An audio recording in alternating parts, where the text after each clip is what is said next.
નડિયાદ શહેરના વિકાસ માટે મુખ્યમંત્રી 29.2 કરોડના વિવિધ પ્રોજેક્ટ્સને મંજૂરી આપી છે, જે અંતર્ગત 18 કરોડના ખર્ચે મહી કેનાલ કોલેજ રોડથી ડીમાર્ટ ચોકડી સુધીના માર્ગને આઇકોનિક રોડ બનાવાશે।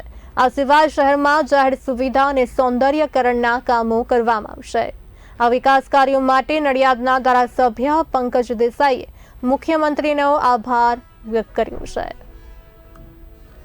આ જે આપણો દાંડી માર્ગ છે એમાં કેનાલથી તો અહીંયા જે આપણી રિંગ રોડનો ક્રોસિંગ આવે છે ત્યાં સુધીનો ભાગ આખો નવેસરથી આઇકોનિક રોડ તરીકે ડેવલપ કરવાનું કોર્પોરેશનમાં નક્કી કરવામાં આવ્યું છે અને કોર્પોરેશને આ ટેન્ડર પણ બહાર પાડવામાં આવ્યા છે કોર્પોરેશન દ્વારા અને આ રોડની અંદર અત્યારે 18 કરોડ મંજૂર કર્યા છે।